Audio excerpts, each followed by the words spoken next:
സംസ്ഥാനത്ത് വീണ്ടും അവയവദാനം. അപകടത്തിൽ മരിച്ച കണ്ണൂർ സ്വദേശിയായ 23-കാരന്റെ ഹൃദയം ഉൾപ്പെടെ 4 അവയവങ്ങൾ ദാനം ചെയ്യും.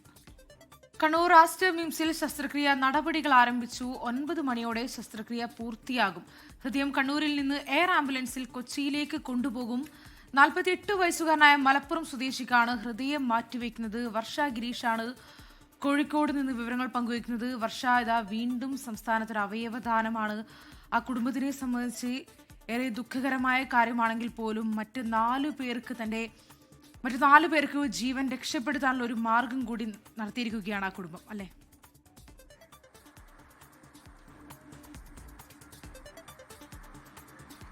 അതെ, തീർച്ചയായും ദിൽന, ശ്രീനിധി, ഏറെ വിഷമം നൽകുന്ന ഒരു കാര്യമാണെങ്കിൽ കൂടി അതിനും ഒരു ആശ്വാസം ഉണ്ടാകുന്നു എന്നുള്ളതാണ്. കണ്ണൂർ സ്വദേശിയായ യുവാവിൻ്റെ അവയവങ്ങളാണ് ദാനം ചെയ്യുന്നത്. ഇക്കഴിഞ്ഞ 28-നാണ് ബൈക്ക് അപകടത്തിൽ MK അർജുൻ ആശുപത്രിയിലാകുന്നത്. ശേഷം മസ്തിഷ്ക മരണം സംഭവിക്കുകയായിരുന്നു. എന്തായാലും അർജുനിലൂടെ ഇപ്പോൾ 4 പേർക്ക് പുതുജീവൻ നൽകാൻ പോകുന്നു എന്നുള്ളതാണ് എന്തായാലും ഒരു ആശ്വാസമുള്ള വാർത്ത എന്ന് പറയുന്നത്. 23-കാരൻ്റെ ഹൃദയമടക്കമുള്ള 4 അവയവങ്ങളാണ് ദാനം ചെയ്യുന്നത്. ഏകദേശം 9 മണിയോടുകൂടി രാവിലെ കണ്ണൂരിൽ നിന്നും എയർ ആംബുലൻസ് മാർഗം കൊച്ചിയിലേക്ക് ഈ അവയവങ്ങൾ എത്തിക്കുമെന്നുള്ളതാണ് അറിയാൻ കഴിയുന്നത്. കണ്ണൂർ ആംസ്റ്റർ മിംസിൽ നിന്നും ആസ്റ്റർ മെഡിസിറ്റി കൊച്ചിയിലേക്കാണ് ഹൃദയം എത്തിക്കുന്നത്. ശേഷം കൊച്ചി ആസ്റ്റർ മെഡിസിറ്റിയിൽ ചികിത്സയിലുള്ള മലപ്പുറം സ്വദേശിയായ 48-കാരന് ഹൃദയം മാറ്റിവെക്കുമെന്നുള്ളതാണ് അറിയാൻ കഴിയുന്നത്. കരൾ കോഴിക്കോട് ബേബി മെമ്മോറിയൽ ആശുപത്രിയിലേക്കും ഒരു വൃക്ക കണ്ണൂരിൽ തന്നെ ആസ്റ്റർ മിംസിലും മറ്റൊരു വൃക്ക കോഴിക്കോട് മെഡിക്കൽ കോളേജിൽ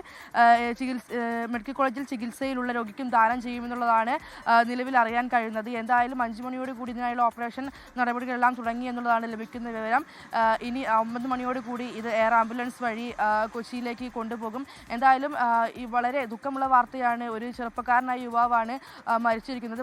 പക്ഷേ ആ അർജുനിലൂടെ ഈ 4 പേർക്ക് പുതുജീവൻ നൽകാൻ പോകുന്നു എന്നുള്ളതാണ് ആ മരണത്തിലും അല്പമെങ്കിലും ഒരു ആശ്വാസം നൽകുന്ന കാര്യമെന്ന് പറയുന്നത്. ശ്രീനിധി, ദിൽന. ശരി, വർഷ ഗിരീഷാണ് കോഴിക്കോട് നിന്ന് വിവരങ്ങൾ പങ്കുവച്ചത്.